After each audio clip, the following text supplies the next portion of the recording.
Hey guys, it's me. It's Queen Aset Haru, and thank you for joining me for another wonderful edition of Ask an Aquarius. If you haven't already, please hit the red subscribe button and smack the bell. Alright guys, first and foremost, I wanted to tell you that if you like this video, please give it a thumbs up and pass it on to someone else who may like it as well. Also, if you have time, drop us a comment in the comment section.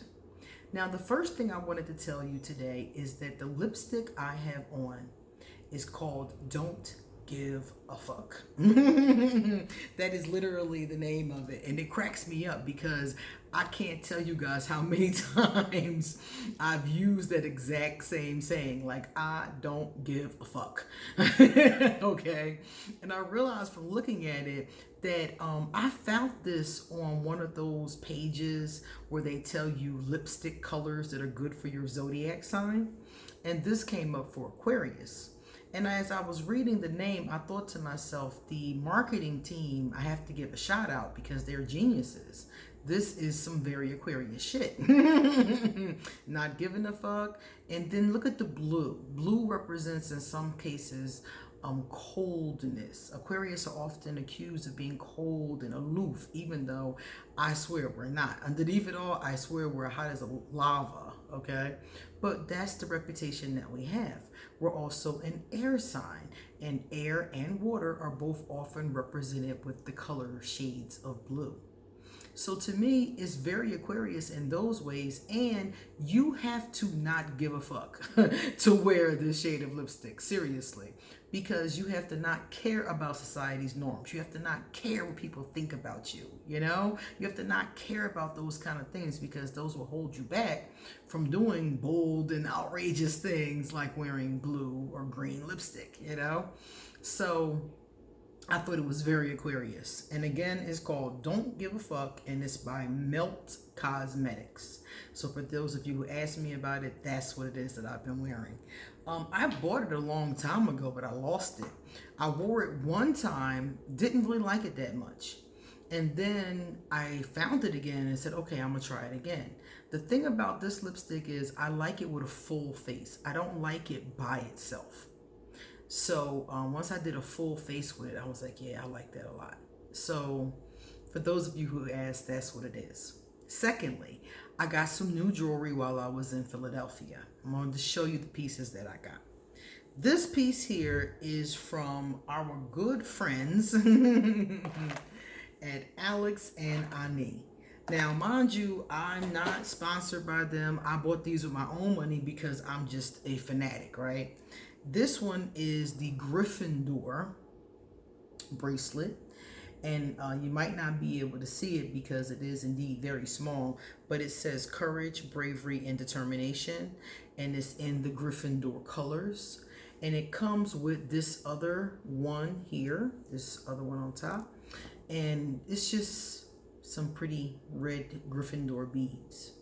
So I saw that on sale because I can't afford these until these go on sale. These things are expensive. And so I saw it go on sale and I gripped it. So while I was in Philadelphia, I picked it up because I had it mailed to my old location.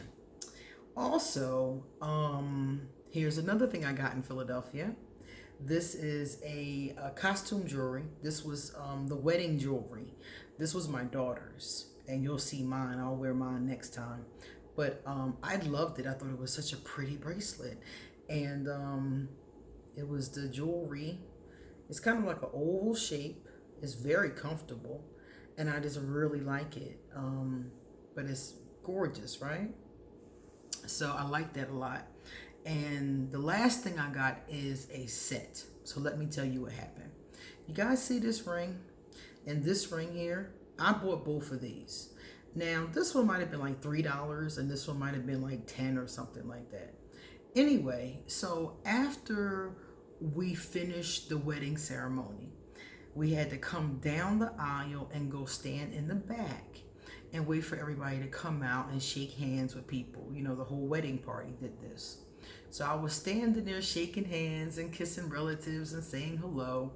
And the woman who was the wedding coordinator, one of the assistants, she had did the majority of the wedding, like, you know, telling us how to walk and, you know, rehearsal kind of stuff.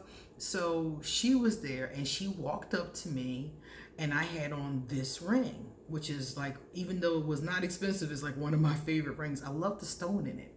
So she had on jewelry that matched this ring. She had on this and these earrings that also match the stone.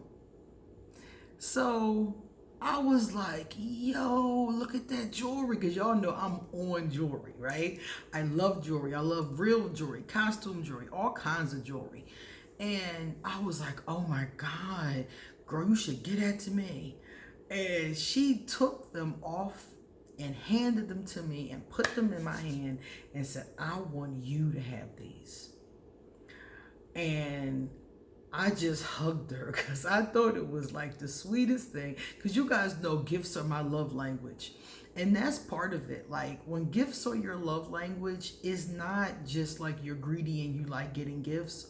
It's that it touches you on an emotional level when people give you gifts. And that was like the sweetest thing that has happened to me in a while. I mean, it touched me so deeply. I was like, oh, and I just hugged her. I was like, oh my God, thank you so much. And they're not expensive pieces, but they're beautiful. And like I said, they match my rings. This one I didn't have with me at the time, but I had this one on. And I just thought that was the most lovely thing that a person could possibly do. All right, so that's my new jewelry. Now let me answer the question that I was asked today. I was asked, are Aquarius deep and complex? That was the question. And I want to say that most Aquarius are deep and complex. But we're deep and complex in different ways. Let me explain. Some of us are deep and complex, meaning we're into deep and complex topics. We're into astrology, we're into quantum physics, we're into psychology, sociology, therapy, healing, the arts, archaeology, paganism. We're into different things that are very complex systems, or complex knowledge goes into them. So we're into stuff like that. We're into all kinds of things that would be considered to some complex. Like I said, with quantum physics or astrology. Astrology is very complex. I mean, if you're just looking at sun signs, then it's not. But if you get into it and learn about the decans and the houses and the cusp and, really get into reading charts, astrology is really deep. Psychology, sociology, all these kinds of topics that you could take up at a university. So a lot of times Aquarius are into these kinds of things.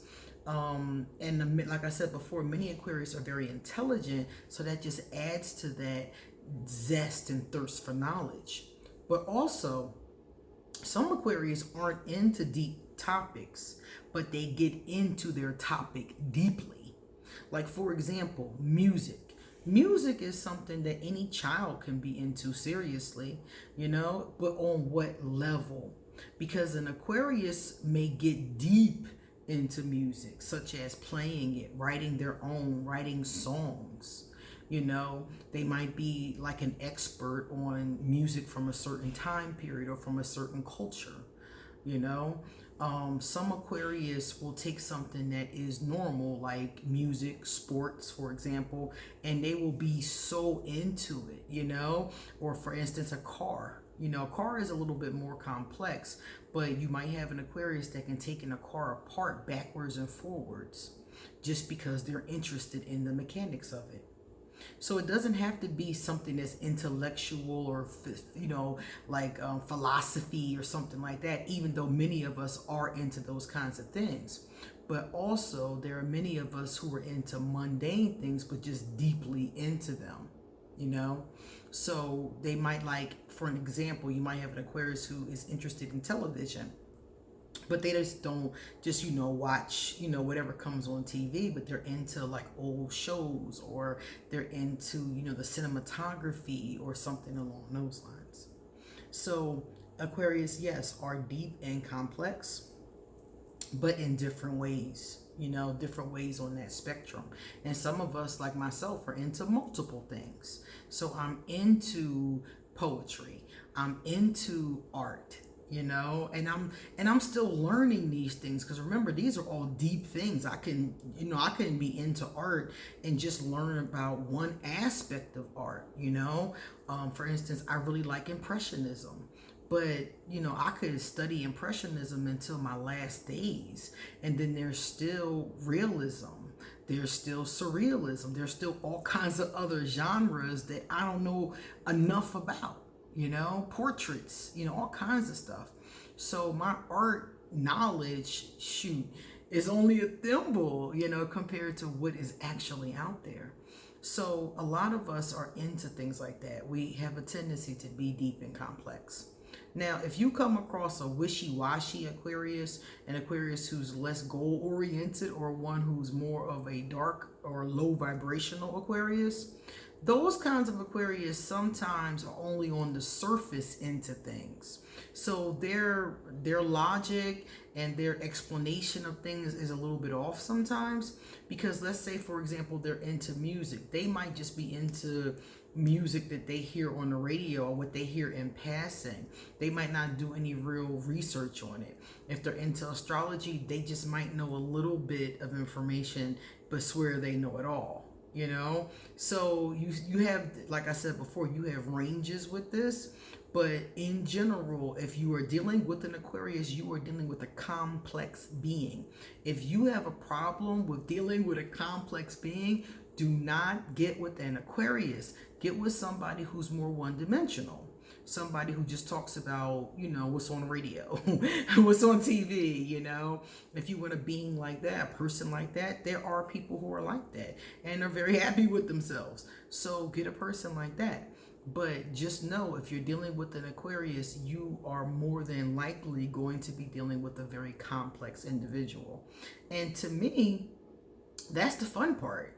That's the best part. That's why so many of the people I talk to on just a personal level are Aquarius, because I do like the complexity of the Aquarian mind.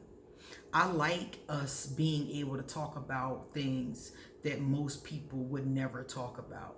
Me and my godfather talk about all kinds of stuff, like quantum physics and all kinds of stuff. He sends me all kinds of things and I send him things, and then we discuss them. And you can't do that with everybody. I couldn't, send a topic. Like the other day, he said to me, if you could relive one day of your life, what day would it be? That's something two Aquarius would talk about.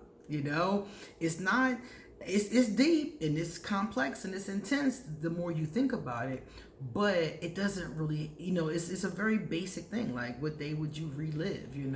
It doesn't take a lot of knowledge. A child could answer that question, but it's something that two Aquarius would really be entertained by. Just the thought of it, and the depth and the complexity, and the